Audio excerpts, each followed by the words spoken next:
Hello YouTube, I'm Jamie Trull, CPA and profit strategist, and I have something special for you today. So if you have been watching my YouTube content, if you're a subscriber over here, I wanted to give you an extra special bonus that I normally don't do. So typically when I do big masterclasses, I don't put those replays up unless you signed up for the masterclass. That's the only way to be able to actually get access to view it. But this time, I loved this one so much, my Profit Smarter Masterclass, that I decided to make it available for a limited time right here on YouTube. So I know this video is long, but I really recommend that you stay until the end because there's so much gold in this. And I hope that it really inspires you and you walk away with some kind of aha moment that is going to change your business today. So this is a masterclass for business owners who want to make more, not work more. So this is all about working smarter, not harder, and using your numbers in order to do that. So I really hope that you stay until the end. We have some special things that we talk about that you want to hear about at the end of this. And also, we're not going to be keeping this up here very long. So this is going to be limited time that we're going to have this available on YouTube. So if you're watching this now, make sure to watch it all the way through. Now, don't assume that it's going to be here when you come back later. And the other reason I encourage you to stick around until the end is because I get a little emotional.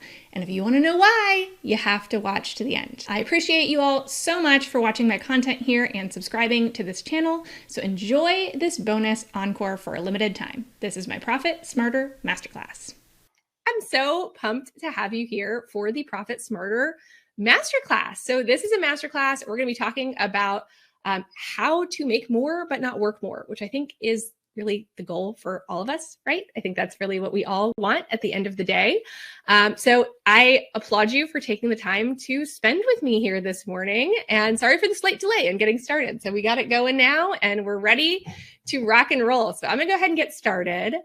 Today we're going to talk about how you can go from feeling, as if you're really burning yourself out, you're just not making as much money as you'd like to make, to finding more freedom. That's really the goal. Freedom is the word that I hear all the time from business owners that they're really looking for. It's not, bajillions of dollars. It's freedom, right? It's freedom to do the things that we want to do, to live the life that we want to live. Freedom from worry. That's a big driver for me, is that freedom from worry. So that's what we're going to talk about here today, and some actual actionable strategies to get there. All right. So if you don't know me, most of you, I know so many of you in the chat. So if you don't know me, hi. I figure I'll go ahead and introduce myself. I'm Jamie Trull. I am a CPA. I don't like to claim that first and foremost, though, because then everybody asks me all their tax questions. But what I really love is financial strategy. So that's what we're going to talk about here today, which taxes is one of those strategies, but it's just one piece. I do have my bachelor's in analytical finance, super fun, basically overanalyzing, and my master's in accounting.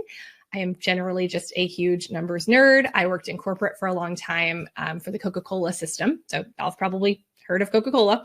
I worked for them in finance for about a decade, and then I started my own CFO company, really working with small business owners to be the chief financial officer for their business, and then found a love of teaching. And so that's why I'm here. I love to teach. Education is now what I do. I like smaller business owners. I like to work with them. And so that's really the main reason I pivoted my business back in 2019, is because I wanted to serve business owners that maybe weren't in a place where they could hire, or it wouldn't make financial sense for them to hire a CFO, but they still needed the help and the education to get them to that place. So that's what I do now.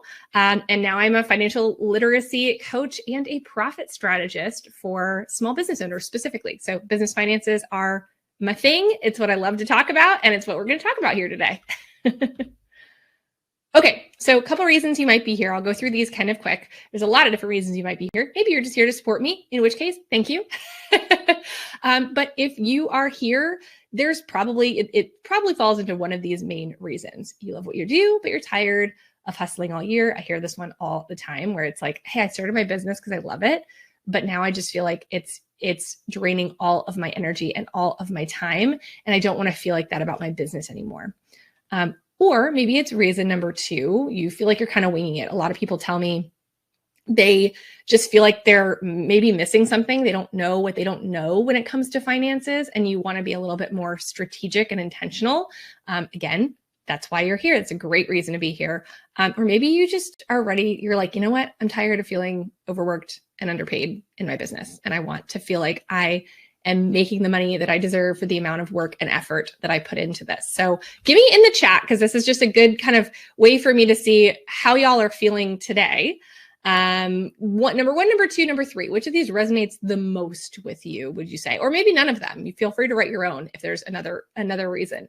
And again, here I go with the chat being slightly delayed, so I'll give you just a second. But these are some of the more common things that I see. Katie says 1, 2, and 3. Allison says 2. Yeah, so these are some of the more common things. Lots of 2s. All 3. Nikki says number 3. Sonia says number 2. Okay, great. So 2 is really, a great place. If you're here because you're trying to be more strategic, y'all, I got strategy up the wazoo. That is my favorite thing to talk about. Y'all are my favorite people because we are going to get strategic here today. And one of my goals is to show you that it's not as hard as you think it is. And I'm glad that you're here, because if you're here, that means you understand that the idea of working on your business is important.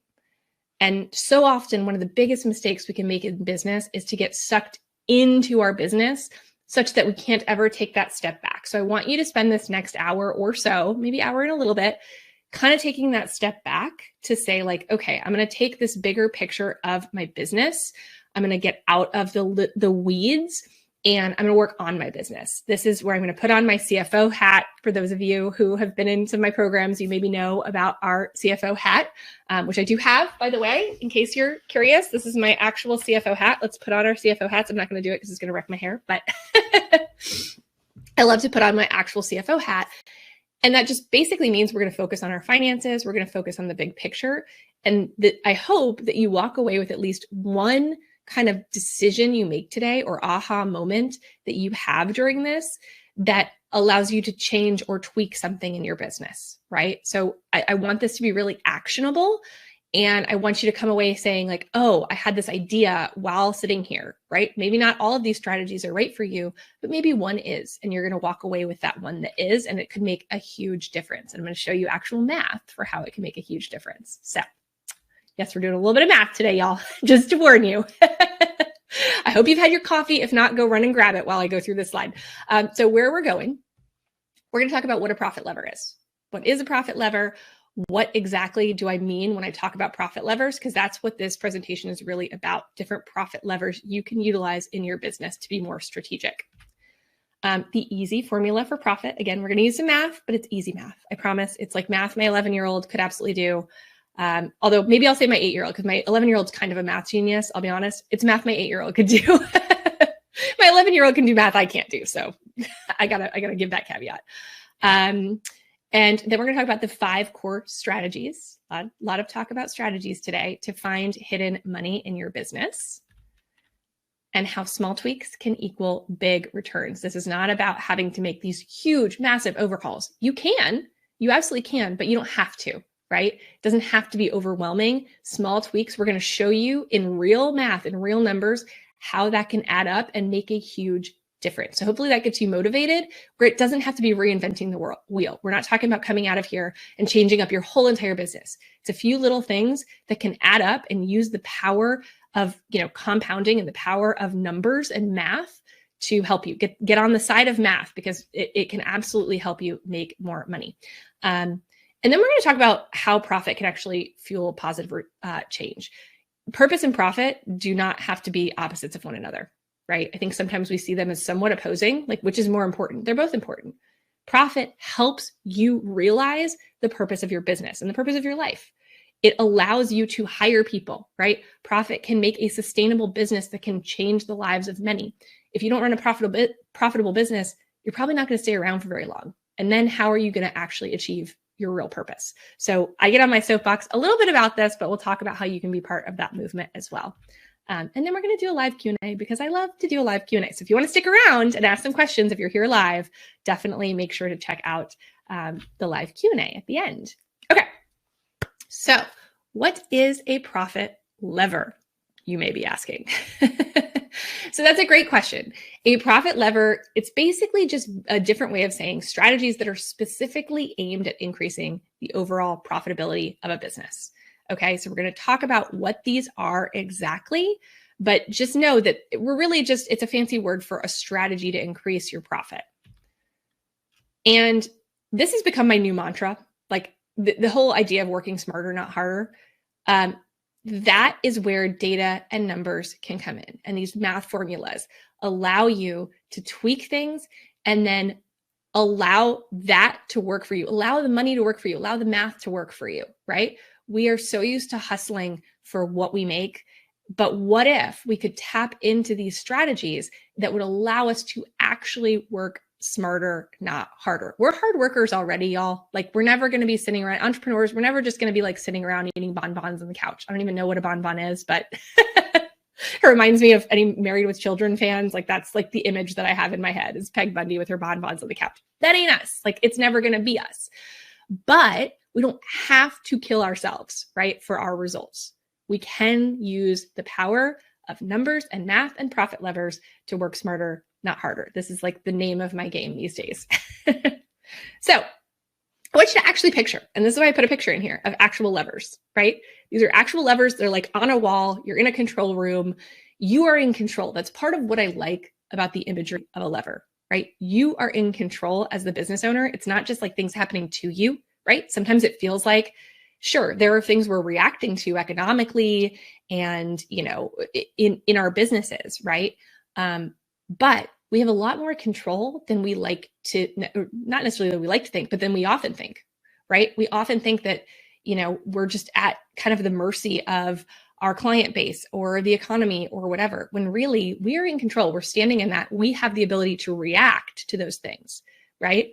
And pulling these levers can be a way to react, to counteract some of the things that may be going on that we can't control. There's a lot that we can control in a business, okay? So if we pull a specific lever, a specific strategy, it helps to remind us and give us the imagery that we are in control, right? We are in control. You are in control, and you can make decisions that are best for your business. And like I said, profit is a very simple math formula. It's not a hard one, right? It's an easy, like we're talking, you know, addition, subtraction, multiplication, division. We're not talking anything further than that, right? Like that's, it's simple math formula. And each component of that formula essentially is a profit lever or is related to a profit lever. So that's really, when we break it all down, that's what we're talking about, is how do we adjust this little part of the formula such that it changes the math and it helps work for us, right? All of a sudden, we're getting compound results for little things that we're doing in the math. That's why I love math, y'all. Even if you don't, you might by the end of this. Okay. So when I talk about the formula, right, I talk about it's an easy, simple math formula. Here's at its most basic. Here's the formula. Okay. This is easy. Revenue minus expenses equals profit available to pay yourself. One thing, some of you are going to be like, Jamie, if I have any accountants here, let me know if I have accountants here, because I'm sure I do. I usually do. You're probably like, that isn't exactly right. I know. I don't know why I did that as an accountant voice. I am an accountant. I love y'all. Right? I know, because we accountants love to make things more complicated than they really need to be. So when I'm talking about profit, in this case, I'm talking about the money available for you to pay yourself as a business owner, which may or may not match the actual profit showing on your tax return. We're not talking about that right now, okay? And the reason that we're not talking about that right now is because that number on your tax return has a lot of accounting funny business in it, right? Like, we just love to take something simple and be like, how can we make this more annoyingly complicated? Okay, now I didn't make the rules. The accounting rules are what they are, the IRS, whatever. But at the end of the day, revenue minus expenses, or even to simplify that more, money coming in to your business minus money going out equals profit available to pay yourself.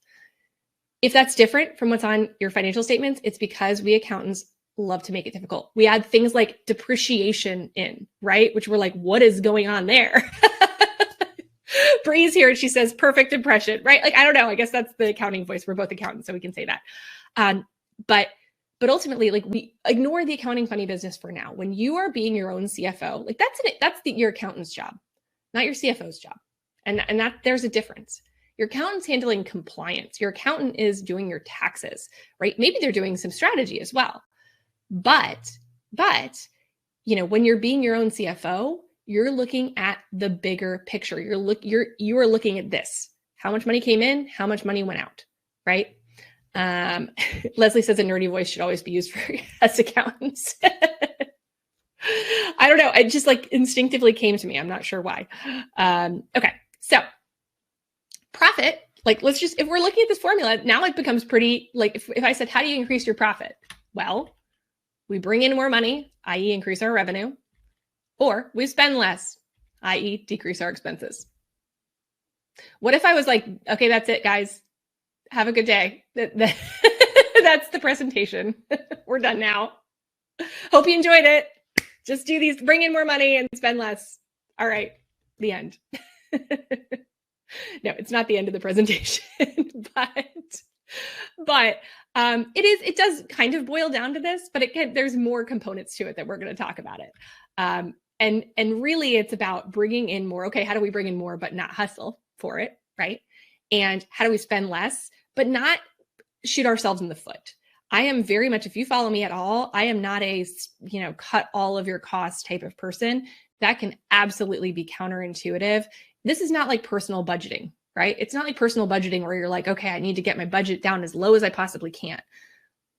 In business, the money that we're spending can become a return that grows our business. So you don't want to cut things that are actually growing your business, right? So how do we do that the right way? How do we know? So that's some of the things we're going to talk about here today. Okay. The formula.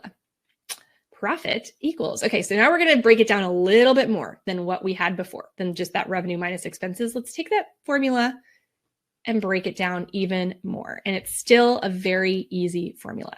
Okay, so just take a minute, take it in. It's just the number of sales you made times the base price that was paid plus any add-ons minus expenses. So we just took that same thing, basically like that first part of this equation is your revenue, right? And then just minus expenses. So we're just breaking down what revenue is. Now, if we go even farther, you could do this for each and every type of sale you make, right? Right now, we're just let's go with this. Like we make one thing and we sell one thing. But ultimately this same equation applies to all the different things that you make. So this is what we're going to break down, and we're going to use this as an example throughout this entire presentation.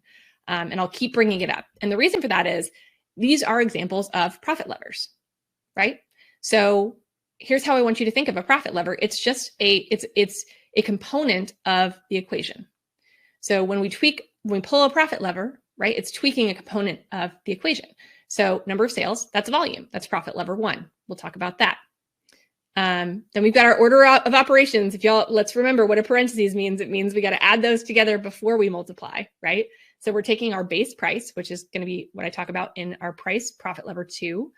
And then add-ons, which is average transaction value. Okay. So the add-ons are basically increasing our average transaction value. That's profit lever 3.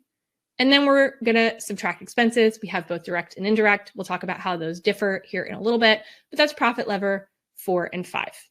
Okay. So we're only going to talk about 5 of them here today. I do have a new book. I will be talking about this at the end. I'm just going to warn y'all. I will be talking about this at the end. I'm really excited for this book. It is being published soon. This is just my early reader copy. But in that book, I actually have 8 different profit levers. I don't have time to talk about all 8 here today. So I'm going to talk about 5, and I'm really only going to be scratching the surface on those 5. I go a lot deeper into strategies in the book, just letting you know. But this is kind of a good intro to the types of things that I talk about in this book. And Becky says, congratulations. Thank you. Jennifer says, PEMDAS. Yes, order of operations. Oh my gosh, y'all are my people. Okay, so here are the 5 profit levers. I already kind of introduced these, but this is what we're going to be talking about today. And these are the various different profit levers. So volume, price, average transaction value, direct costs, indirect costs. But how do those fit into the equation? I kind of already showed you, but just to show you another way because it's fun. All right, here we are. Okay, volume times price plus average transaction value. And again, in this scenario, average transaction value is those add-ons, right? So your total average transaction value is technically your price plus the add-ons, but we're talking about this, I want you to kind of visually see it this way. Minus direct costs, minus indirect costs equals profit. Notice we're not talking about accounting funny business here. This is like we are coming back to the basics of the foundations of business. And this is what you want to be profitable, right? On paper, it can look however it looks, but this is what I want. This means you're going to have money actually coming in that is available to pay yourself, right? If this is a positive number at the end of the day, that's the money that you can pay yourself with. So let's talk through these profit levers. And you'll see in the corner, my little starlings, you'll know if you get this book and read it, by the end of it, you'll know what the significance is of those. But we'll talk about that later. Okay, so here's the volume lever. All right, this is the selling more. It's the more lever. This is what I call it. The more lever. More. Right? It's selling to new customers. It's really hustle. Okay, this is the hustle lever. This is like the go, sell more. So I'm not saying that this is bad. And if you're in like early stages of business, this is probably where you need to be living for a little while. You need to sell some in order to be able to manage your finances, right? Like in the beginning of business, it is a little bit of hustle. We know that. Like that's just, and it's a lot of trial and error. And so volume is really, really key. But then sometimes we over focus on this to a fault, right? We absolutely over focus and spend our time really just thinking that the solve to our problems is just selling more. That's just what we think. And so that's why we chase after, marketing programs and all kinds of things, because we're like, we just need to sell more. But that's only one part of this whole equation. It's one part of it. It's an important part, but it's just one. And there's a trap. There's an absolute trap that people fall into. You cannot fix a profitability problem by selling more. If your problem is your underlying profitability, selling more is not going to help. It's just going to burn you out. Okay? It's a panacea. It's a recipe for burnout. Maybe you'll make a little more, but not substantially. And we have to fix that underlying profitability problem first. Okay? So let's consider, and we're going to walk through this, right? This is what the rest of the profit levers are going to talk about. How can you optimize your profitability before chasing after more sales, right? So if we optimize our profitability and then go back and make more sales, all of the sudden, every single extra sale we make makes us exponentially more money. Again, this is just where it comes down to the math equation, right? So I am a proponent of selling more, right? But only if you know that every single one of those sales is going to be sufficiently profitable, right? Anything less than that, and you're going to burn out. You're just going to. Okay, let's come back to the numbers because we're going to keep coming back to this. And that's why I want you to stay to the end. Don't jump off early because you need to see the full, how this kind of goes through the entire gamut of all of these different profit levers. So this is our example. We're going to use an example. I kind of amalgamated multiple different examples from businesses that I've seen and worked with and talked to, but I thought a good one would be a product-based business. So let's say you're an online shop, you sell custom tumblers, right? You're purchasing them probably in bulk, and then you are customizing them, selling them on Etsy, Shopify, your own website, whatever it is. Here are some of these. These are just important kind of baselines for where you are right now. So here's what we're going to benchmark against. We're making 500 sales per month because we are killing it at the online tumbler sales business. Like we are murdering it. We're making 500 sales a month, average sales, $50. Stick with me. Try not to be like, oh, would anybody pay that? Like, this is an example. So don't overanalyze, right? We're going to assume you sell one thing. You probably sell multiple things, but for the sake of the example and to simplify the math, we sell one thing, sell $500 of them a month. The average base price is $50. The average add-on, so customization, we on average make another $5 in total from each sale. And sometimes more, sometimes less. So that averages out to the $5. Our cost of goods sold, our direct cost, essentially the cost of the product, is 60% of revenue. So often you'll see this quoted as a percentage of revenue. We'll talk about direct costs and how they move with revenue here in a little bit. But that's just important to know. We don't have a dollar amount for this because if we sell more, obviously cost of goods sold is going to go up. If we sell less, cost of goods sold is going to go down. So we're going to look at it as a percentage of revenue. And then indirect costs, we don't look at as a percentage of revenue because those don't move exactly with revenue in the same way. They might indirectly move with revenue. Like if you sell a heck of a lot more, maybe there are going to be more indirect costs, but it's not like a 1-for-1, like each sale increases your indirect costs. So this could be software, marketing, and admin assistant. In this case, that's what her indirect costs are. These are often called overhead. So that's what we're talking about here. So this is the example. So I'm just giving this to baseline this. I'm going to show you where this person is at right now. Let's call her, what should we call her? I'm going to look for a name. Okay, Becky. I saw Becky in the comments. So Becky is selling custom tumblers. Okay. Becky's like, what did I do? Why are you calling me out? Okay. So let's plug it into the formula, right? So 500, she sells 500 at $50 each. And then there's an add-on of $5. So 500 times $55. Feel free to check my math, y'all. $27,500 a month is her revenue. Not bad. She's making over like $300K in revenue from this business, right? Now, those of you who are product-based businesses, you know, right? You know that that looks like a lot, but because so much of that is going to your cost of sales, you're only making a fraction of that. So let's see how much Becky is actually making at the end of the day. So her revenue is $27,500. Her direct costs are 60% of revenue. That's $16,500. Her overhead indirect costs are $9,000 a month.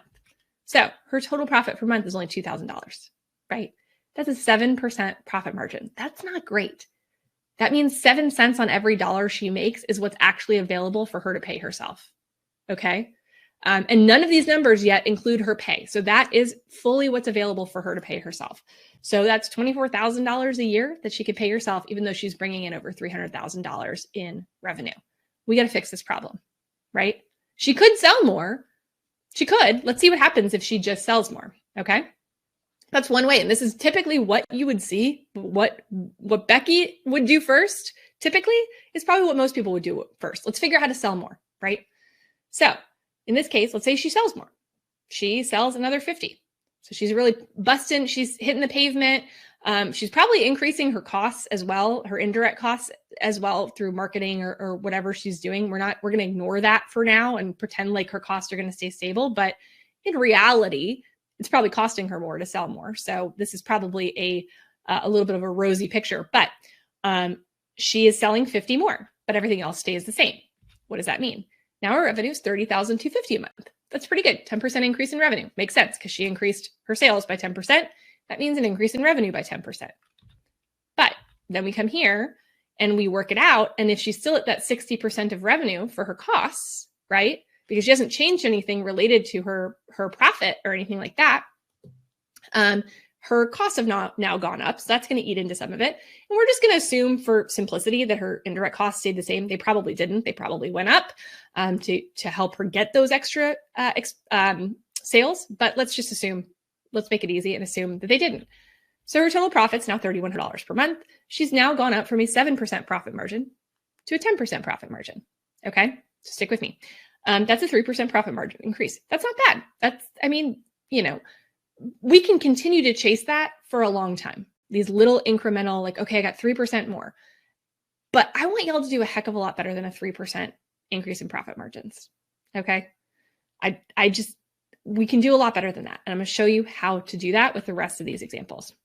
So like I said, we're going to maximize our impact by focusing on the sales volume after pulling other profit levers, making sure that we are sufficiently profitable and then selling more of that more profitable thing, right? Okay. So how? Let's talk about lever 2, price. All right. So this is one, we love it or we hate it, but it is a conversation we got to have around pricing. And it's really about determining the right amount to charge for your products or services. I say right, but know that there is not a right. And sometimes we think that there is. So that's really kind of a misnomer, right? It's us determining the right at this moment, not the exact right amount to charge. It's kind of us as a business owner testing things out and seeing, okay, what's going to sell, right? But is also something sustainable. This is about coming up with what are we actually going to charge people for the services we provide or the products that we provide. Okay. increasing your price can make sense. And you see a lot of like, increase your price, double your prices, and then, charge your worth, and then add tax, like all these, I feel like this was all the rage at one point. That was just like, everybody double their price. We were in economically like really good times then. You could, right? You maybe could.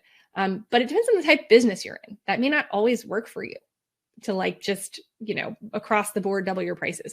If you're a coach or a consultant and you have, maybe, but a lot of, true small businesses, that's not really possible. You wouldn't sell anything if you doubled your price. You have to you have to balance it with volume. Realistically, more than likely, not always, important to know, but more than likely, if you increase your price, your sales may fall. The question is, how does that equation work, right? Do you still make more money making less sales? Great. That's the dream, right? So it's really about figuring out, okay, where's that right place where I'm actually, maximizing the amount of revenue that I can make at that price point, right? So price times volume equals, what you want to be focusing on. So if your volume is changing when you increase your price, kind of working out that math to figure out, okay, where does that make sense? Because sometimes it's okay to lose some people based on price, especially if you're still making more money at the end of the day. Okay, so let's talk about pricing do's and don'ts. I'm going to, go through these kind of fast, but I think they really are important. And again, hopefully you walk away with some ahas, some things you might want to try after this webinar today. So don't for pricing. Don't undercut your pricing just because you want to lower expectations. This is a recipe for failure. A lot of people are afraid to charge more because they are really, really worried that increases expectation in the minds of people who are buying, right? And if I charge a little amount, then I won't have to worry about my own insecurities about whether this is worth the price or not. And so we keep prices low and think that like, okay, well, then I won't have to deal with people being disappointed. Like there's a lot in there. Like that's like, we need to talk to a therapist on that one, but that's very common. It's very, very common to feel that way. Don't do that. Don't do that. Because we also know, like, honestly, most of us have been around long enough in business to know lower prices don't mean less people complaining. In fact, sometimes it can be the opposite. So this is not going to protect you from people being unhappy, right? Like it just isn't. You don't want to do that thinking like, oh, this is going to be easier, if I can lower these expectations. Don't price solely based on your competition or your gut. Yes. I know we need to pay attention to competition. Some of you are in, very flooded fields where there's a lot of competition, either locally, online, wherever you sell. But don't think that pricing, like don't pick your price based on like, oh, this is the middle of the range or this is lower than my competitors. You don't know what their costs are. You have no idea. And you could end up actually shooting yourself in the foot, again, selling something for less than the cost to produce it if you do that. So that's really, really important that you make sure you are not over-indexing on your competition, because competing on price is a losing game, y'all. We know this. We instinctively know this. And y'all are small businesses. You are not Walmart. We cannot compete. If you're selling the same exact thing that they sell at Walmart, they're going to be able to sell it for less than half the cost, probably, of yours, maybe even significantly less than that. So what we really need to do is differentiate, right? That is the key. We can't be pricing based on competitors. We need to be differentiating ourselves from competitors to be able to justify charging a price that is sustainable for us and profitable for us. And I don't mean to say, like when I say, charging based on your gut, right? I don't mean ignore your gut. Your gut is important, but sometimes things we confuse for our gut is really like our insecurities getting in there or whatever it is. There's a lot that can kind of muddy the water. And that's why going back to the math and at least having that as a data point for you, what's the math to be profitable is really important. We don't want to just be led by, kind of these things. Let's see. Tony said, if your price is too low, it will seem as cheap and has no value to your customers. Yes, this is so, so true as well, where sometimes you can actually make, like, so I have seen people raise prices and make more sales. Not kidding you, which sounds counterintuitive, right? But again, it's positioning. It's positioning, and it's positioning to the ideal customer that you're trying to attract. And don't change your prices without considering that volume impact, right? Sometimes it won't have any impact at all. Sometimes it could help your perceived value and maybe you might make more sales. Most of the time, you will see a dip in sales the higher priced you are, but you might be getting better quality sales. They might be more your target market. And it also, again, at the end of the day, if you're making more money, then who cares if you're making less sales, right? So yeah, we have to have, Brian says, yes, it's called perceived value. Exactly. Perceived value is really important. And we have to work, that's the marketing side of things, to make sure that people are perceiving the value that's really there. So here's a couple of pricing do's. Know your profit margins on a product or service basis, including your time. I will soapbox on this until the end of time. I don't have enough time to go super deep into it. I go really deep into this specifically about even how to value your time, because a lot of people, that's a struggle. If you're a service-based business, what is the value of your time? And I'm not talking about S Corp reasonable salary here. Like that's, again, an accounting convention. I'm talking about what is the actual value of your time. And we need to make sure that we're including that when we're putting prices on things, because if we don't, you won't ever be able to hire someone, okay? So you need to know the cost to produce the product or deliver the service, and then add a markup, okay? So know the cost and then add a markup. And the reason we have to do that is the cost for a service-based business. You're like, well, the cost is just my time. And I don't know. Think about if you were to hire an employee to do this, even if you wouldn't do that, but if you were to hire an employee to do the work in the business, not as a business owner, not all that work, but the work servicing customers, right? What would you have to pay them? That is the cost. And then you need to add a markup. So that markup then pays you as the business owner and the expenses of the business, right? So often we say we can't hire, like, oh, I can't hire anybody to help me. That's because your pricing doesn't allow, if you can't hire someone to help you because you'd be paying them more money than you're making, go get a job. And I say that with love, but like you would make more money working for someone else and you wouldn't have to pay overhead for your business and you wouldn't have to worry about marketing and you wouldn't have to deal with the risk of it. You should be compensated as the business owner for those things. So you need to be paying yourself as an employee of your business if you're the one doing the work, and as a business owner for the one taking on the risk and doing the work of the CEO and CFO. That means that has to be baked into your prices. And that should be baked into your prices even early on, right? Because it can be hard to raise our prices. If we have charged so low for so long and then we're like, man, I want to hire someone, but I can't afford to pay them, right? That's going to be hard. And then it's going to be hard on your customers to kind of switch them and say, okay, now we're having to increase prices a lot. Start early. Start early, building in room that if you needed to hire someone to step outside of the business, you could, right? And that is in pricing. Don't wait until you're ready to hire and now coming into this, having this, exact problem arise. Go ahead and price it in. And then when it's time to hire someone, when you run out of capacity, you'll be able to do it and still be making money. Important. Okay. Consider, where might I need to adjust my prices? I want you to think about this for a second. Where could you potentially adjust prices in your business? Is there something that comes up that, you can think about?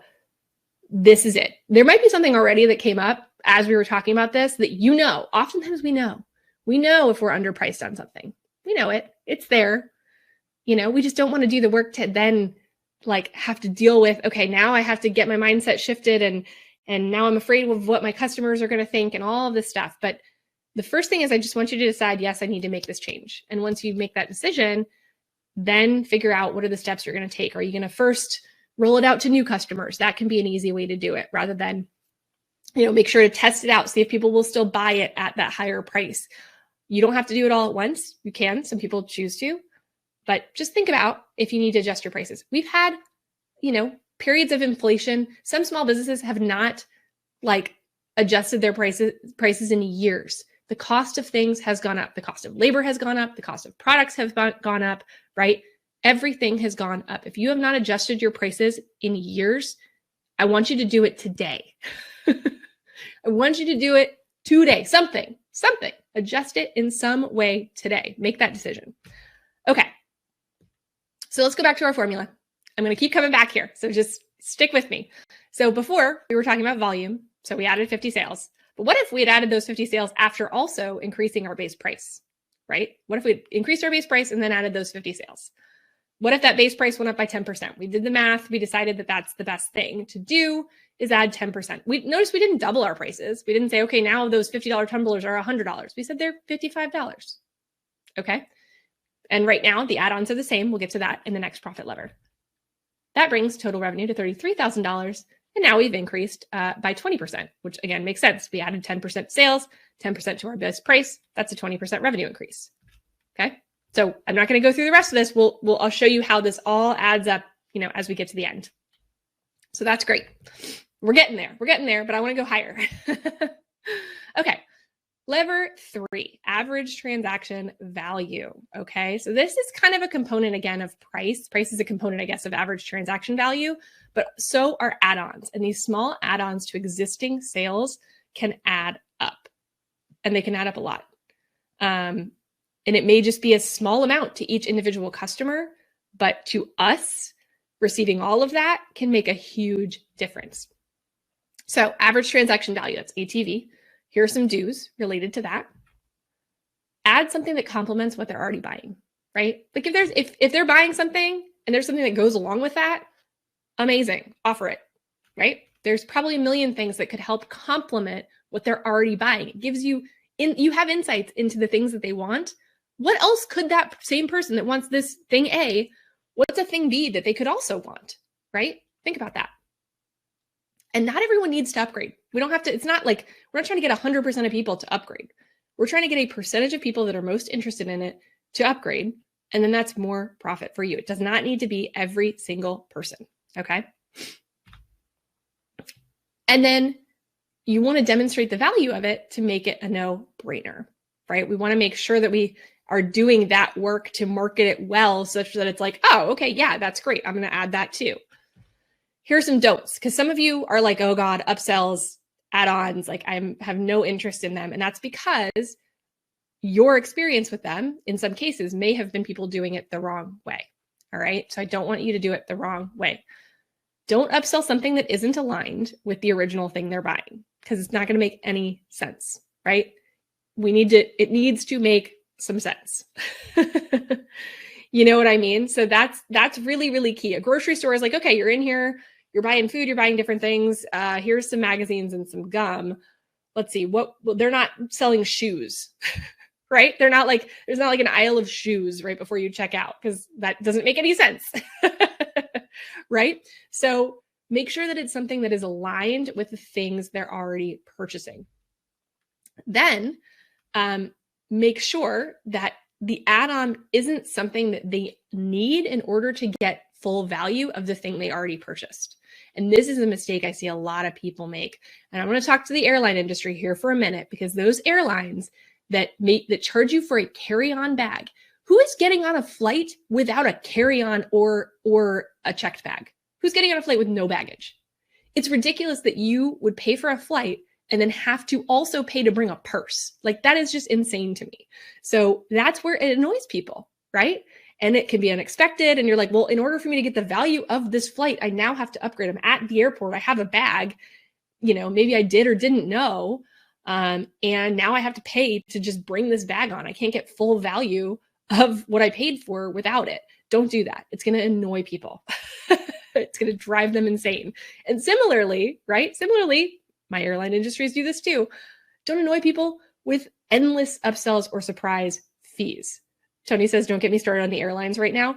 Yeah. This will be fun. In the chat, tell me any industry that does this the wrong way or a specific company. You can call them out. It's fine. Because we've all experienced this. This has been annoying to all of us. And this is also why, number 2 is also why I recommend, like, where you can include shipping, right, in your purchases and not have an add-on for shipping, because that's another thing. Like, okay, so I have to pay for this and then I have to pay for shipping, and I can't have the value of this without shipping. So it's a little bit of a different story sometimes, but where you can bake those into the prices, I think it's a better feeling to your customers to say free shipping, but maybe your cost is a little bit higher to cover it. But it's just these endless upsells. And with the airlines, it's like, okay, now it's like, to buy the seat I want, I have to pay money, or to do, everything is an upsell, and that's going to drive people insane. So don't be, that business.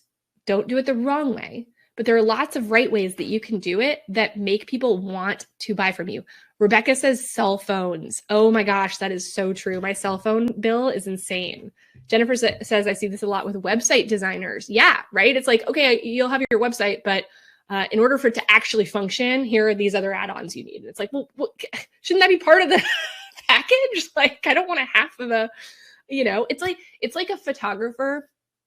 It's like a photographer charging you to do a sitting and then later on being like, oh, if you actually want the photos from that, here's this. It might be one thing where there's a certain amount included, but something should be included. No one wants to just pay to get their photos taken, right?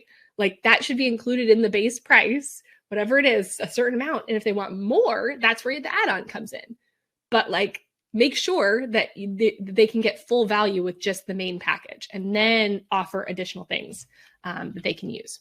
Okay, so just some math on this. Let's say 20% of people add a $20 upgrade to whatever you're selling, right? So for example, that's a $4 increase in your average transaction value. So that's just 20% times that $20 upgrade. You can increase that significantly. Let's say you went to 25% at a $22 upgrade. I think that's about $5.50, I believe.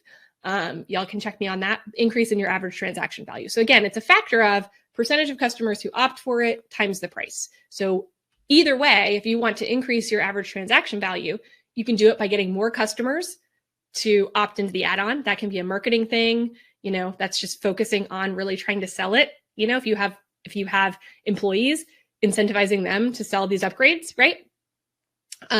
Or increasing the number of customers, or increasing the amount that you're charging for that add-on. So it's a factor of both of those. So you can kind of decide what makes sense for you to do. All right, back to our formula. Average transaction value. Now we've added $50. We've added 50 sales for volume, but we did that after also increasing our base price by 10% and increasing our average transaction value, the add-ons, by $5. Okay, so let's see what happens now. All of a sudden now we're at $35,750, which is a 30% revenue increase. So we are all of the sudden now figuring out ways to make more money without hustling. Notice this is not with any more sales than what we already talked about. And we're seeing, the results come through. Let's see. Okay. Consider what would complement this offer, whatever offer you're thinking of in your head right now, whatever product or service you're selling, that my customers may also want. Write that down and think about that maybe more after this, right? So maybe your first move here is to increase your prices. Maybe your first move is to think about like, what other things could I either bundle with this or add to this, offer to existing customers, right? That they might be interested in based on what they're already buying, and do it in the right way. Go through the do's and don'ts and do it in the right way. Don't annoy them, but make them say, yes, I want that. That sounds great. Okay. Lever 4. We're getting close, guys. Lever 4, direct costs. So these are the costs that are directly related to the products or services you are selling. Okay. So when I say directly related, it means things that really vary with how many sales you make. So it's easier in a product-based business. That's cost of goods sold in a product-based business, right? Like I purchase something, either that's materials, or if you purchase something wholesale to sell it retail, whatever it is, that's your cost of goods sold. So that's kind of easy to think about. In a service business, it could be your employee time delivering that service or making a product. And like I mentioned before, that also means it could be your time delivering a service or making a product. Okay. So again, think about if I was an employee and I had to hire someone to do this work to deliver the service or make the product, how much would I have to pay someone to do that? Right. And then your cost that you're charging your customer should be higher than that. So you need to kind of consider those direct costs in this. Let's see. Expenses that vary directly with the number of clients you have, right? So this is things that kind of are on a direct relationship. A lot of our indirect costs go up indirectly as we get more customers, but I'm talking like directly. I have another customer and that adds another $3 in cost or whatever it is, right? It doesn't include your overhead. We're going to talk about that here in a minute with your indirect costs. So I showed you in that equation that they're typically, I'm going to represent them as a percentage of your revenue because that's often how we think about them, right? It's ultimately a percentage of what we're charging, and more sales is going to be more direct costs. And this is how you get to gross profit. So when we're talking through like what is gross profit versus operating profit or general profit, we're just talking about direct costs when we're talking about gross profit. So revenue, money coming in, minus direct cost to produce the product or to deliver the service equals gross profit. If you're going to try to figure out your profit margins, I talk a lot about it in my book. I have a whole chapter on profit margins that can go a lot deeper, but this is where you start for each product or service you sell. What's the price of it, right? Revenue you make minus the cost to produce that thing equals the gross profit. And then you can come up with your percentage there as well, what your gross profit percentage is. So those are really key when you're evaluating things on a product or service basis. So how do we reduce this? How do we reduce our direct costs? Well, a couple different ways. Product-based business, it's going to be sourcing your materials. How can we save money on sourcing materials? Is that going out to bid, looking for other providers, other places that you may be able to source the things that you need? Maybe it's bulk orders. Now with bulk orders, you need to, if you get a discount for buying in bulk, that's great. You also need to kind of balance that a little bit with your cash flow needs. So it's great if you can afford it, but you got to make sure you can afford it. You don't put yourself in a bad spot. But with product-based businesses, it's about, okay, how can I do this? How can I get, not necessarily cheaper. I don't like the word cheaper, but how can I do this less costly? How can I reduce the cost of each thing? And then also with service-based businesses, it's very similar. How can I save time by streamlining tasks? How can I do this quicker? How can I be more efficient? Whether that's you or your staff. And again, that's just saving time on what you're doing. Where are processes that you can refine, right? And that's where streamlining processes is so key for a service-based business because y'all, time is money. Time is money. It's literally the same, especially when you're hiring an employee, but you need to think about it even if it's your time. That's where we see that with an employee because we're like, okay, I have to pay them the more they work. But with your time, that's true as well. Your time is money as well, because the time you're spending doing this work and doing things that are inefficient is time you're not spending, is opportunity cost you're not spending on the things that would actually help you make more money, grow your business, or even just like the time to live your life, right? That has value, and we need to remember that. So consider how you can reduce direct costs without impacting quality. We don't want to decline quality. And that for product-based businesses, that's always the tough thing. It's like, okay, I want to do this, but I don't want to reduce the quality of what I'm doing. So maybe it's packaging, right? If you're in a product-based business, you don't want to, you want the product to stay what it is, but maybe there's a way to save money on packaging, right? That could be a place to start, where you're not having to impact what you feel is the quality of your actual product, but the things around it. And then we can kind of figure out from there. And then service-based, again, it's not about just like, doing sloppier work, right? Spending less time, doing the work. It's about making it more efficient to where you're able to give the same quality and sometimes even better quality once you have made those processes more efficient. Martha says, I love all these practical examples. I hope I am very practical. Y'all, I'm a CPA. Like, this is not pie in the sky. These are like real strategies. And I want you to just, consider this. What could you do for this? This is another one of those questions to write down, to think about after. Maybe this is the profit lever you need to start with.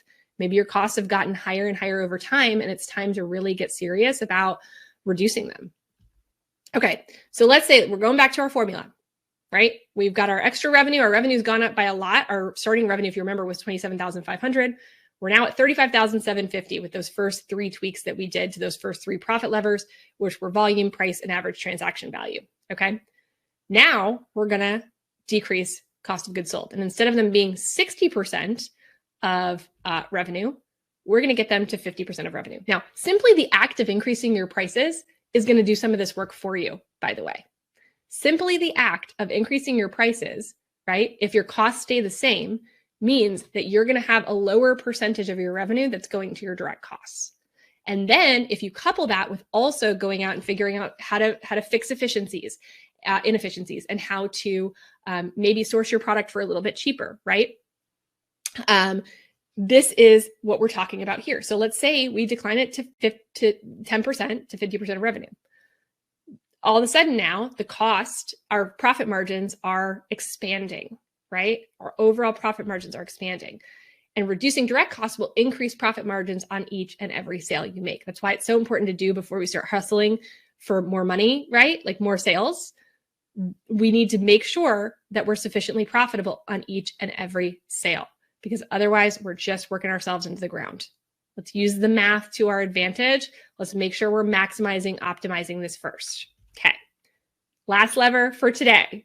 Y'all, can you imagine how long I'd go if I had 8? And this is just the very base overview. I have so much more in the book on these things. Indirect costs include both the ongoing and occasional overhead costs to run your business that don't directly correspond to the number of sales you have. Okay, so these are just indirect. These are things that are, your overhead costs. They're maybe software subscriptions. They might be administrative staff. These are kind of the things that don't vary exactly with the number of sales that you make, right? So these are honestly the other thing that can balloon really quickly. It's very easy for these to kind of get out of control. If people are looking for quick wins, I usually tell them to start here.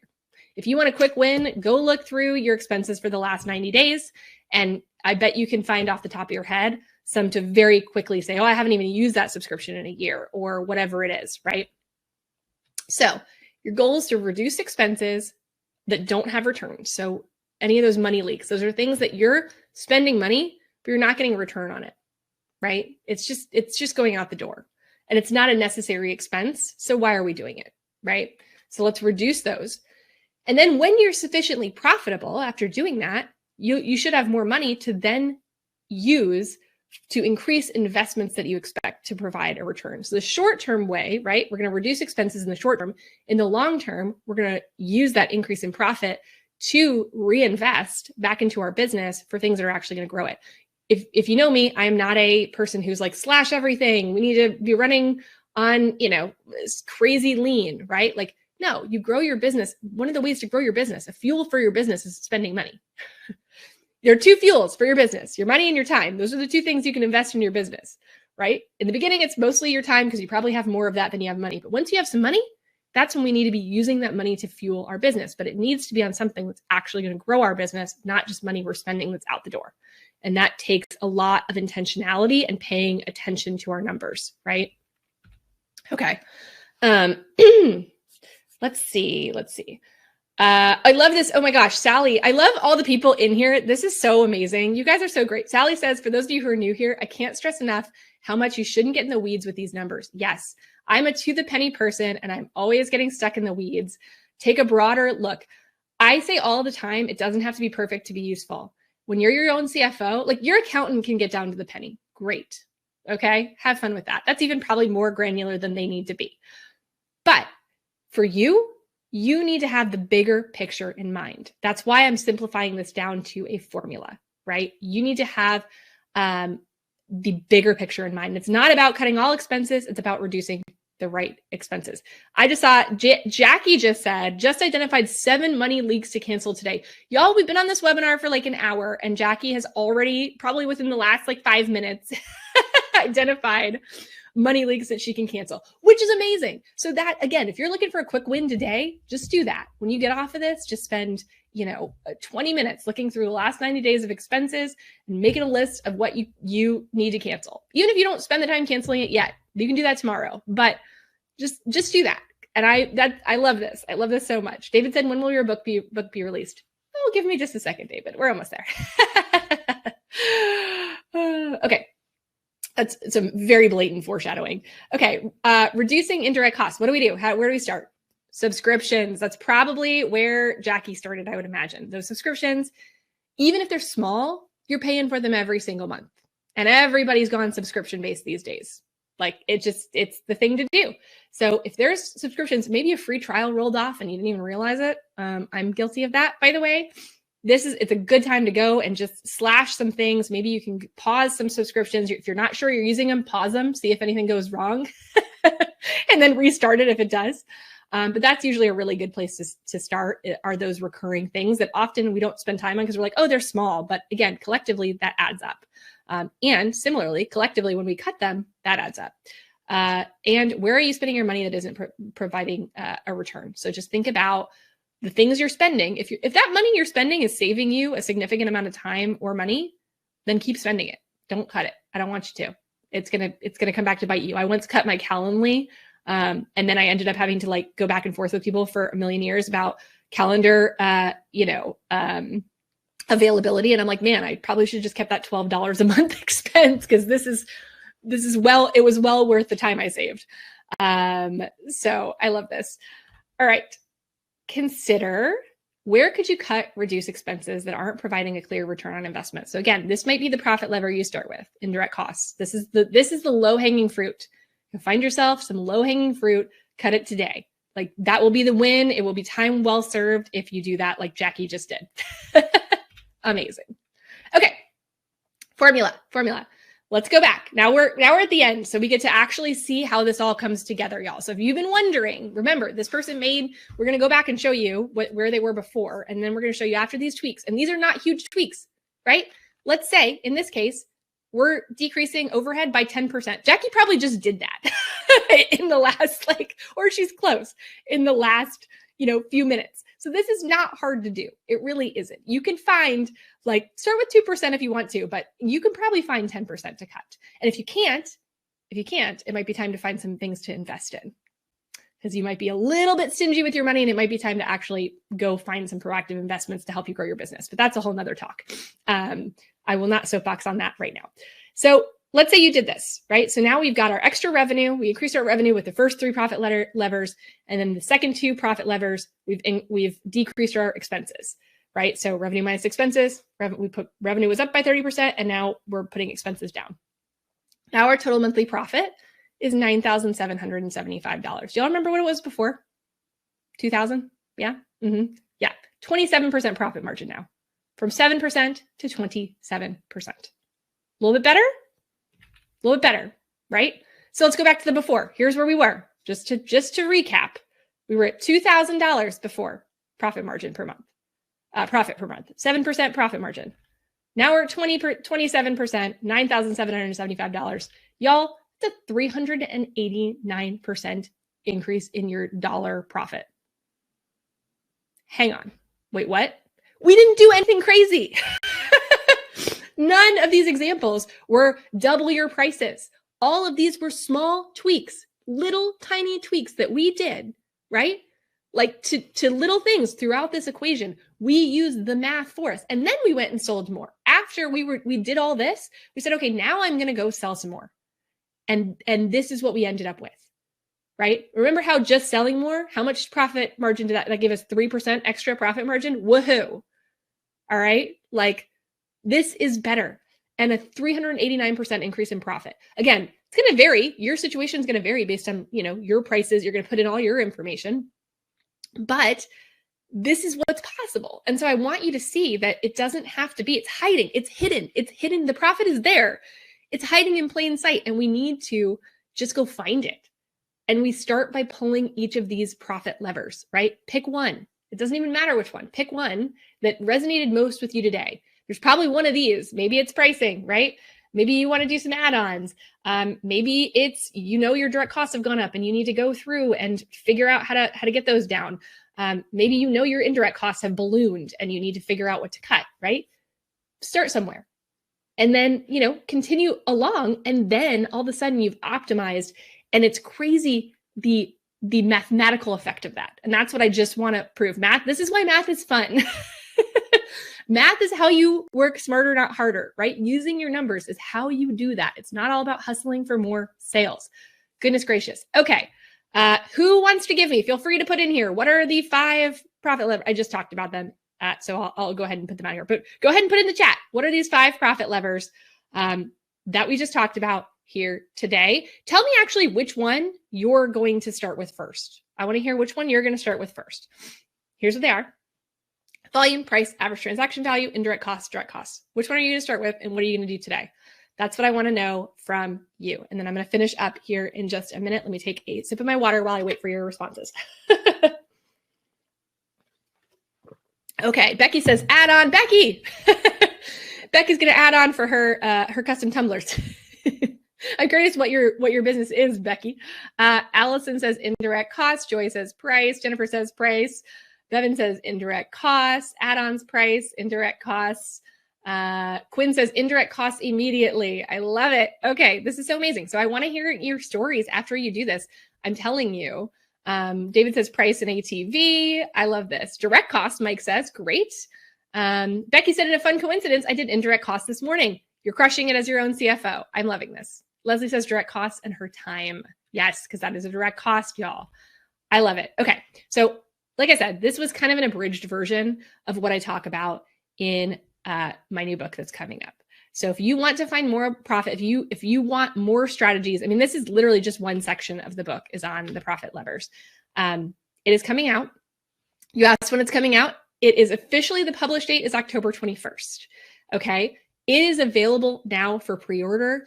And I need to tell you the difference that it makes. This is my first book. It's being traditionally published by an imprint of Simon & Schuster. And it has been a process. This has been a 3-year process to get to this point, which is crazy because I'm an entrepreneur. I like to do things fast. And this has taken so long to get here, but I'm really excited for it to finally be in the world. And pre-orders, I'll just tell you, if you don't know, the reason that you always see people talking about pre-orders is they make a huge difference, especially for new authors, because when you pre-order, it tells the retailers like Barnes & Noble, Target, how many to stock, right? So they're more likely to stock more on their shelves, which then helps sell the book, right? It's the working smarter, not harder. So don't wait. Don't wait. Go ahead and pre-order. You often get bonuses for pre-ordering. You're going to see that here in a minute, but it really makes a huge difference. So I love, everybody's so supportive. You guys are amazing. I love y'all. So the foreword of the book is written by my mentor turned friend, Amy Porterfield. Really excited for her to kind of share her wisdom in growing a, now 8-figure business, and how instrumental finances were in that process. And we had, it's been really cool to get this out there. I have an early reader copy that some people have been able to get a hold of and read. And we've had some amazing just reviews from some other authors that I really, really respect. And so that's felt really crazy to just see these other authors have awesome things to say. It's bizarre, to be honest, to have people whose books that I've read and utilized to be, putting out positive statements about mine. So here's what you get if you order today, because you can pre-order today. I highly recommend it. And again, it makes a really big difference to new authors when you do that. You're going to get, and I just first, real quick though, this is for ordering 1 copy. I'm not going to ask you to order 200 copies. If y'all know what I'm talking, if you know, you know. Respect to that approach. I'm not going to ask you to order, $6,000 of books. I'm going to ask you to order 1 copy, because what I really want is for these books to actually be read by people, right? I want them to be read by real people. I don't want them sitting around in a store, somewhere. I want the people who need this book to have done this. I see people who have already pre-ordered. I love y'all. Thanks, Martha. Thank you, Allison. Allison said she pre-ordered weeks ago. Thank you. You guys are amazing. So all of you are going to get this. And if you've pre-ordered already and you haven't claimed these bonuses, I'm going to show you where to go. You can claim them.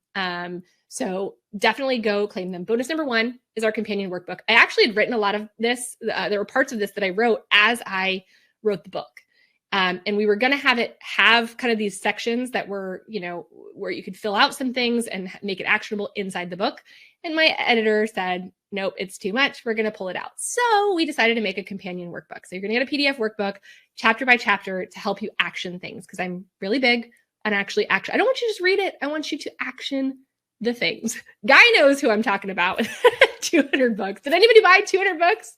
I did not. But anyway, that is, I want these to be read by the people that need them. The second thing, so again, in addition to this companion book, which I'm really excited about, is a tool. I love having tools that help you implement. So if you're not sure which profit lever you need to start with, right? We have a diagnostic tool that's going to help you figure that out. So that's going to be coming out specifically just for those who are pre-ordering the book.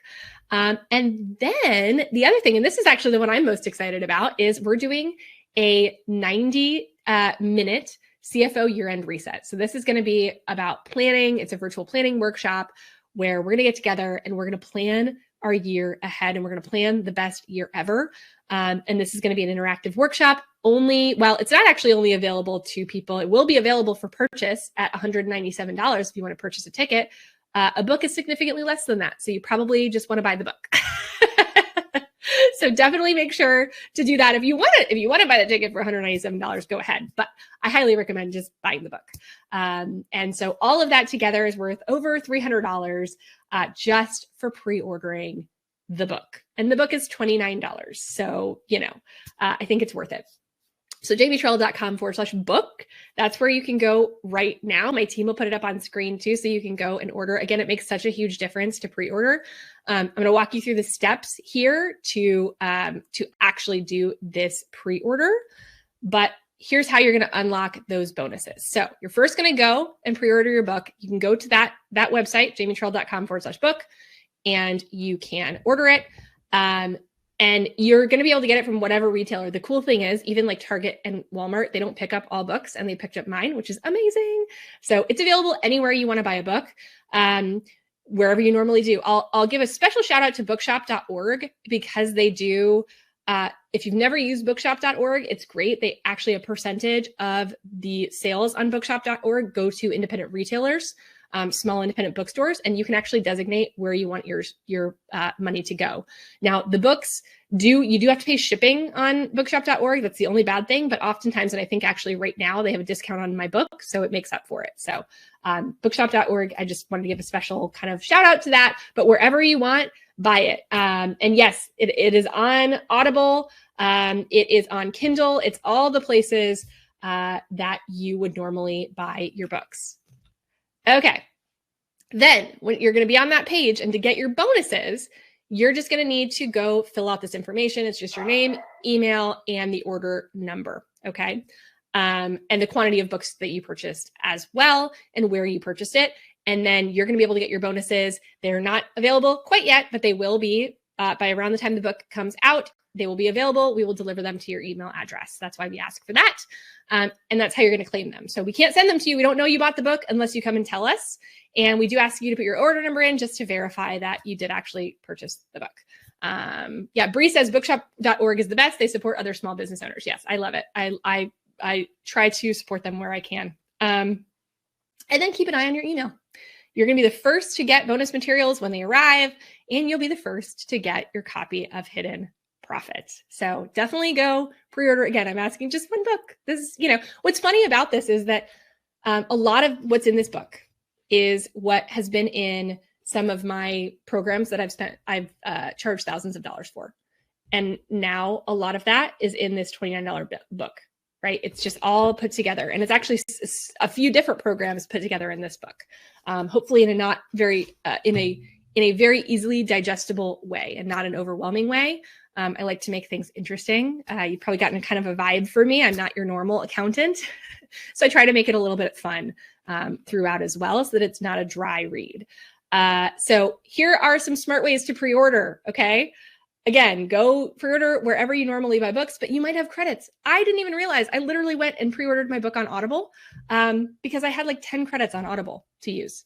And so that also counts as a book buy. So go use a credit on Audible that you maybe already have, or Amazon digital credits, Kindle credit, whatever you have. Go check and go see if you can pre-order, because it's a very smart way to use what you're already going to be doing. And I am the one who narrates the audiobook. So yay, that was really fun. I spent 4 days in a studio doing it. And so I do recommend, if you like to listen to books, the Audible book is a great one. All right. Let's see. It's crazy to see people just coming back with amazing things to say about this book. Authors that I really respect, Joey Coleman. I'm actually meeting him. I'm speaking at a conference with him like a month from now. And we're having dinner, but he is the author of a great book called Never Lose a Customer Again. And he was like, this is great for people who are like, I'm not good with numbers. They feel intimidated by finances. So it's just been really cool to like get these coming in when I put so much into this. So this is the book that it's literally been like a labor of my heart that I've wanted to write. And it's crazy to be an actual published author. It's kind of nuts. Feels a little bizarre, gonna be honest. But I'm really excited for the next step of this journey and where this goes. And I just want people to read it. I honestly just want people to read it. So here's an extra special promo. We have something else coming up. So those of you, everybody's pretty much stayed around. Thanks, guys. We would love for you to buy one for you and give one. That's really the promo, not $200, buy one, give one. When you purchase it, grab an extra copy for a friend, somebody who might need it, have it on hand, whatever it is. Just grab one more if you want to. We want to get Hit and Profit in the hands of more people. We want to reach more people with this. We'd also love when you get your copy, post about it on social media, whatever you can do to share it. It really, really helps. But we'd love for you to buy one, give one. And we really want to make it a movement. There are just so few small business finance books in general. There are even fewer small business finance books written by women and written with heart. I'm just going to say it that way. And that was really the goal here is I put my heart in it. And so, oh my God. Okay. So I am such a mess sometimes when I talk about this, but it has just been a process to get here these last 3 years. Okay. Oh, Bree said she pre-ordered both hard copy and Audible. I love you. See, there's a great way to do it, right? Like you can get your Audible copy and listen to it and then go and highlight. And that's a great way to do it too. We do have a PDF, like there's some tables and things in the book. So that's one of the things that's good about having the physical book is it's easier with the tables. But we will have a PDF available that you can download if you're doing the audio version. But if you want to get both, then you got it covered. Okay. If you're not sure who to gift it to, if you're like, okay, I want to do this buy one, give one, but I don't know who to give it to. We just partnered. I'm so excited about this. But we've partnered with the Association of Women Business Centers. And if you don't know what a Women Business Center is, the goal of Women Business Centers are in all 50 states, but they are all about helping women, especially those from socially and economically disadvantaged areas and backgrounds, to start and grow thriving businesses. So that's who we're partnering with, is this association. They provide training and resources and all the things. And we approached them and said, hey, we have a really great audience and they might be interested in, donating some books. Would you be interested? And they were like, oh my gosh, yes, that would be great. They're going to help us distribute them to the people that need them. So our goal is 100 copies. That's our short-term goal. My long-term goal is much bigger than that, both for this giving to these women business centers, but also we have many other organizations we would love to be able to gift this book to that can help people and get it in the hands of people that need it. Because again, my goal is for people to actually read and action this. I don't want it just sitting on people's shelves. I want you to read it. I want you to use it. And so, we wanted to offer this option for you to go and give a book that's going to go to the AWBC and they're going to distribute it to these women business centers and the women who really need it. So if you go to jamietrull.com/give a book, you can go there. You can pick whatever quantity you want, and just make sure to do the check mark if you change the quantity from one. And what we're going to do is do a bulk order with as many books as we can get. Hopefully we hit that 100. And we're going to do a bulk order and we're going to send, and we'll handle the shipping, the ordering and the fulfillment and all of that on our side. But we're collecting, essentially being able to donate a book to someone who needs it. And I'm really excited for this initiative. This just felt really aligned with who we were and what we want to do and the impact that, I'd love to make in this world with this book. So I hope you guys can help me. I would love for you to help me to be able to fulfill this dream of being able to gift this to people who might not otherwise have access. So thanks, guys. And just to add, because, why not? Here's our fourth bonus. So for every book you either pre-order or you do through the Give a Book link, okay, you're going to be entered to win. Every book you buy is one entry to get a private 1-hour consult with me. So I don't do one-to-one anymore at all. So this is a unique opportunity. If I did one-to-one, I would charge at least $1,500 for it. And this is going to be something that you can win if you do this. And honestly, I'll tell you right now, if we make over 100, if we sell more than 100, I'm going to add another consult to that too. So there'll be a couple of different consults that would be available. So you'll definitely have a decent chance at winning that. We can talk about whatever you want. We can talk about your business finances. We can just talk about Taylor and Travis if y'all want. That's fine too. However you want to use the time. I could definitely use the time for that. I have so many things to say. Anyway, I love. But this is let's see. This is just something that is on my heart. So I wanted to be able to have an extra bonus for those of you who buy, and an incentive to go ahead and give those additional books to people that need it. So, all right. So here's just your real quick recap. Here we go. You get your hidden profit companion workbook if you pre-order. Again, just for one book, you get all of this stuff, right? You're going to get your diagnostic tool to help you implement this and figure out which profit lever you want to use, a free ticket to our CFO year-end reset, which is going to be so fun. And you're going to get an entry to win for each book that you purchase, whether you pre-order it or you donate it via our Give a Book, promotion. You're going to get an enter to that. So I am so pumped. So go do it. The last thing I wanted to talk about, if you have an audience, this is just for my folks who have an audience, they have people that they serve, and they think that this could be a good fit. If you want to purchase 25 or more books, I will do, like, let's say you have an audience and you want to purchase it for your membership, right? If you are purchasing 25 or more, we can negotiate you a bulk discount with our publisher, and we can also get them shipped individually if you want to. So people can claim their books. We will handle shipping and fulfillment individually. It'll all be included. And I will also come and speak to your group. So again, if you have a membership, if you have an audience, this is a great opportunity to go above and beyond and gift them something. So we'd love to partner with you on that. We don't have a checkout cart. It's just email support@balancedcfo.com if this is something that you're interested in. And my team will help you out, and we'll look to get something scheduled, and you can see if it's a good fit for you. But I wanted to at least mention that because I know for some of you that might be a really good option. You'd love to kind of give this to your members. So, all right, let's see. Okay. Again, Pat Flynn. I mean, y'all, it's crazy to see these people that I admire, coming with just like a praise. And I love that he picked up on the fact that it's for people who are sick of complex financial jargon, right? Like that's really, that's what I want it. I want it to be for real people. I want it to be in a way that makes sense and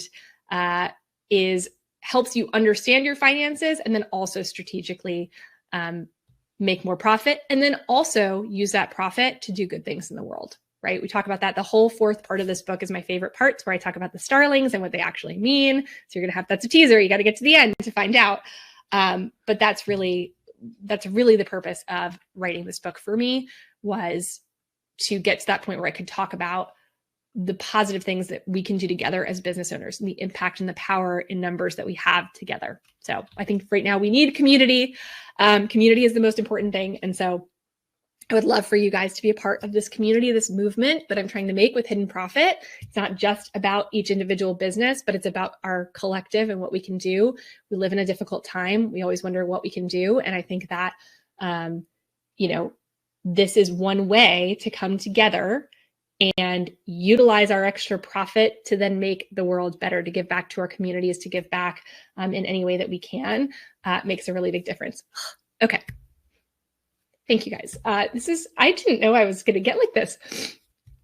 This has been a big project. The writing of this book has been a big project, and I cried. I can't tell you how many times writing this book. I feel honored to have gotten, it was you guys who got me. I mean, I got a traditional publishing deal, which is something I had dreamed of it, but I never really thought it would happen. And it's because of, it's because of y'all that this all happened. And I'm just grateful. I'm really, truly grateful for all of it. And it feels overwhelming right now. I didn't get my tissues ready. I didn't know this was going to happen. But I'm just so thankful to be at this place and to be able to serve. That's the biggest thing that I've always asked, is to be able to serve people. And I want to be able to help and serve and do something that feels meaningful. Oh gosh, no, I'm gross. It feels meaningful and feels like it's making a difference. And I'm just so thankful to be in this spot. And you all here have been so instrumental in that. And so thank you for all of that. Okay. It's okay. I don't even know if you can see, you may not be able to see the links now. I think I'm blocking them, but just jamietrull.com/book to pre-order. If you want to donate to the Association of Women Business Owners and get these in the hands of the women who really need them, go to jamietrull.com/give a book and give as many as you want. But I just, thank you.